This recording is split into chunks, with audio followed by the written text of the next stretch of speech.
The tribe concepts 90-day miracle oil తో జుట్టు పెరుగుదల 90 రోజులలో భృంగరాజ్ ఉసిరి మందార పువ్వు కలయిక ప్రాచీన ఆయుర్వేద పద్ధతి ప్రకారం 90 రోజులలో నిరూపితమైన నియంత్రణను ఇస్తుంది. ది ట్రైబ్ కాన్సెప్ట్స్ వారి 90 days మిరాకల్ ఆయిల్ ను అఖండ లాంటి బిగ్గెస్ట్ హిట్ బాలయ్య బాబు గారు ఆ పవర్ని చూసాము, ఆ శివుడిని చూసాము. యా ఫస్ట్ ఆఫ్ ఆల్ ఈ ట్రైలర్ నేను 2 రోజుల ముందరే చూశాను. అశ్విన్ గ్రౌండ్లో చూపించాడు. డైరెక్టర్ అప్సర్ గారికి, మహేశ్వర్ రెడ్డి గారికి, దిగింగ్న గారికి అండ్ కెమెరామ్యాన్ గారికి, శివేంద్ర గారు కెమెరామ్యాన్ అండ్ వీడు అశ్విన్కి బెస్ట్ విషెస్.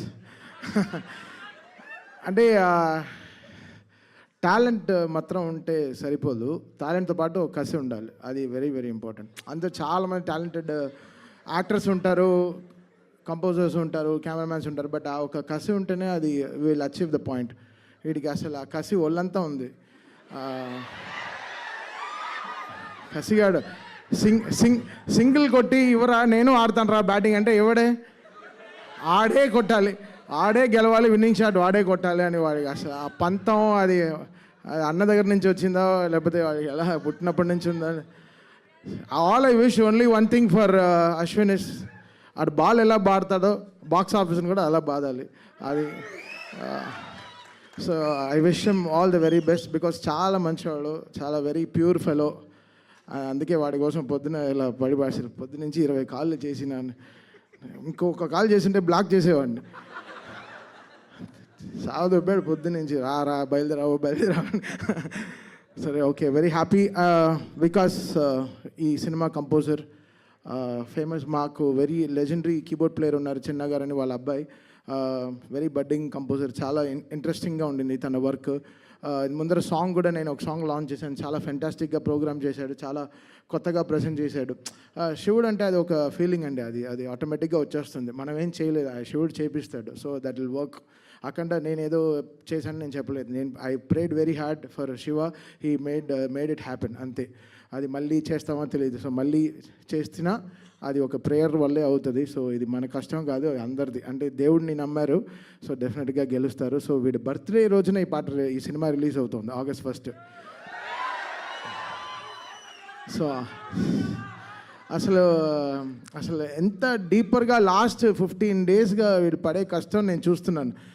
వీడు బోల్డే అవ్వడు జనరల్గా, వెరీ రేర్గా బోల్డ్ క్యాచ్ ఇస్తాడు, బోల్డ్ అవ్వడు. 2 సార్లు బోల్డ్ అయిపోయాడు. ఏంట్రా అంటే సినిమా రిలీజ్ అయినాడు. సరే ఓకే, స్ట్రెస్ రిలీఫ్ కోసం వస్తాడు డైలీ సాయంత్రం మ్యాచ్కి వచ్చేసి, పాపం చాలా కష్టపడుతున్నాడు. సో విష్ అశ్విన్ వాడికి చాలా పెద్ద హిట్ రావాలి ఈ సినిమా, ఈ హోల్ టీమ్కి మంచి సక్సెస్ ఇవ్వాలి. ఫస్ట్ టైం ప్రొడ్యూస్ చేస్తున్నారు, సో సార్కి కూడా ఒక పెద్ద సక్సెస్ రావాలి. అయినా ఇలాంటి సినిమాలు చాలా ప్రొడ్యూస్ చేయాలి. అప్సర్ గారికి మంచి అవకాశాలు రావాలి and fantastic team and wishing Digangana గారు కూడా వెరీ హ్యాపీ, అంటే సక్సెస్ఫుల్ ఫిలిం, ఆవిడకి మంచి సక్సెస్ రావాలని I wish the whole team very good success. Thank you Thaman గారు అఖండ ఫిలిం డెఫినెట్గా ఆ పవర్ని మేము విట్నెస్ చేసాము స్క్రీన్ మీద, కానీ అది కంపోజ్ చేసేటప్పుడు ఎస్పెషల్లీ ఆ పార్ట్, ఆ శివుడిది అది వచ్చినప్పుడు, సో మీరు ఆ పవర్ని ఫీల్ అవ్వడం జరిగిందా? ఏం జరిగింది అసలు? మాకు పవరే బాలయ్య గారు. నేను ఒకటే ఊహించాను, వీళ్ళు కోవిడ్ టైంలో ఆ సినిమా ఎలా తీశారు, అంత డస్ట్లో ఆయన బాలయ్య గారి ఏజ్కి వీళ్ళు ఆ సినిమాని పట్టుకు తీసుకొచ్చారు. కరెక్ట్గా కోవిడ్ టైం మొత్తం షూట్ చేశారు. నాకు ఆ సినిమా చూస్తే నాకు ఫస్ట్ భయం వచ్చిన తర్వాత ఏడుపు వచ్చింది. సో ఎలా ఒక బాలయ్య గారు ఇలాంటి కష్టమైన సినిమాని ఎలా ఆయన ఒక భుజం మీద మోసుకొచ్చారు. సో ఆయన కష్టాన్ని గుర్తించాం అంతే. సో అది చాలా కష్టం అండి ఆ సినిమా చేయడం. నిజంగా హ్యాట్స్ ఆఫ్ టు బోయపాటి గారు అండ్ బాలయ్య గారు ఫర్ మేకింగ్ ఇట్. చాలా కష్టం. సో అలాగే ఇండస్ట్రీలో శివుడి పాత్ర పోషించాలి అంటే ఏ హీరో చేస్తే బాగుంటుందని మీరు అనుకుంటున్నారు? బాలయ్య బాబు గారు అండి, అసలు ఆయనకి తిరిగే లేదండి. అది అంటే ఏ దేవుడి పాత్ర అయినా ఆయన అలా తీసుకొచ్చేస్తారండి. అంటే మనం దీని ముందర ఆ సినిమా కూడా రాముడి సినిమాలో కూడా చూసాం, శ్రీరామరాజ్యంలో కూడా చూసాం. అది అంటే వాళ్ళ ఫ్యామిలీలోనే ఆ పవర్ ఉందనుకుంటా. సో ఏ దేవుడు వేషం వేసినా they are taking up. So Balayya గారు కూడా వెరీ స్పిరిచువల్, సో ఆయన very very spiritual person. So అంతే అండి, బాలయ్య బాబు గారు వేస్తే బాగుంటుందన్నమాట ఆ పాత్ర.